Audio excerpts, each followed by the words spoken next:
माझं असं मत आहे की बा आज तर हा कामठी विधानसभेमध्ये आणि तहसीलमध्ये यांनी सन्माननीय तहसीलदार यांना आपल्या जे काही मुद्दे आहे त्या मुद्द्यासहित निवेदन दिलं आणि मी माजी सरपंच आणि आपल्या काय विदर्भ संघटनेचा अध्यक्ष आणि हा जो मुद्दा आहे आपल्या ग्रामपंचायतला धरून आहे आणि माझी विनंती आहे या विधानसभेचे सन्माननीय बावनकुळे साहेब, कारण की ते आज एवढ्या पदावर आहेत की बा रेव्हन्यू मिनिस्टर आहे, इथले पालकमंत्री आहे.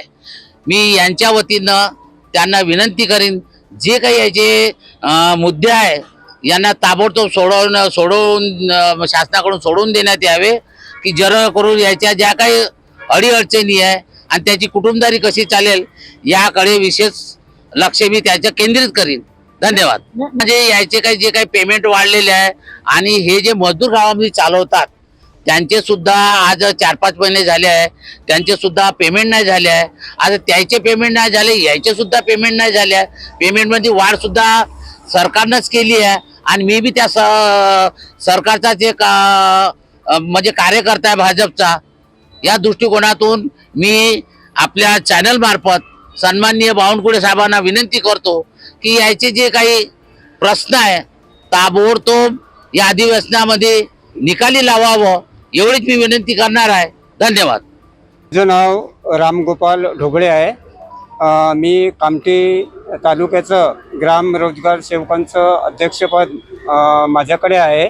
रोजगार सेवक संघटना कामठी तालुका अध्यक्ष म्हणून मी बोलत आहो. इलेक्शन पूर्वी जाहीर केलेल्या शासन निर्णय 3 ऑक्टोबर 2024 मध्ये ग्राम रोजगार सहाय्यकांना 8,000 मानधन प्रतिमाह तथा 2% प्रोत्साहन भत्ता देण्याचे निर्णयाची अंमलबजावणी शासनाच्या तर्फे अद्याप करण्यात आलेली नाही आहे. आणि दुसरा असा मुद्दा आहे, मागील 6 महिन्यापासून मानधन दिलेलं नाही आहे गव्हर्नमेंटनी. तिसरा मुद्दा असा आहे, मागील 3 ते 4 वर्षापासून आमचे प्रलंबित TADA आहे तो दौरा शासनाने दिलेला नाही आहे. आणि चौथा मुद्दा असा आहे, आयुक्त कार्यालयाकडून सिनेनी शासन निर्णयाबाबत मागवलेले जे काही मार्गदर्शन आहे ते अद्यापही आले नसल्याने मानधनाची जे प्रणाली आहे आयुक्त कार्यालयाच्या माध्यमातून ते त्यांना करता आली नाही. आणि 5वा असा मुद्दा आहे, मनरेगात मजुराचे कामाचे पैसे मागील 4 ते 5 महिन्यापासून प्रलंबित आहे.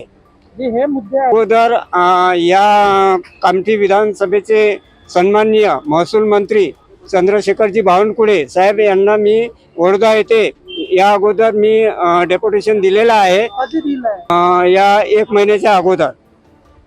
मग आता त्यावर अजून काही त्यांनी प्रतिक्रिया दिली नाही. त्यांचं शासन असल्यामुळे त्या शासनामध्ये त्यांनी हा विषय ग्राम रोजगार सेवकांचा गांभीर्यानं विचार करावा आणि आम्हा ग्राम रोजगार सेवकांना 6 महिने होऊन राहिले, 31 तारखेला 6 महिने महाराष्ट्रामध्ये संपूर्ण काम बंद आंदोलन करीत आहोत.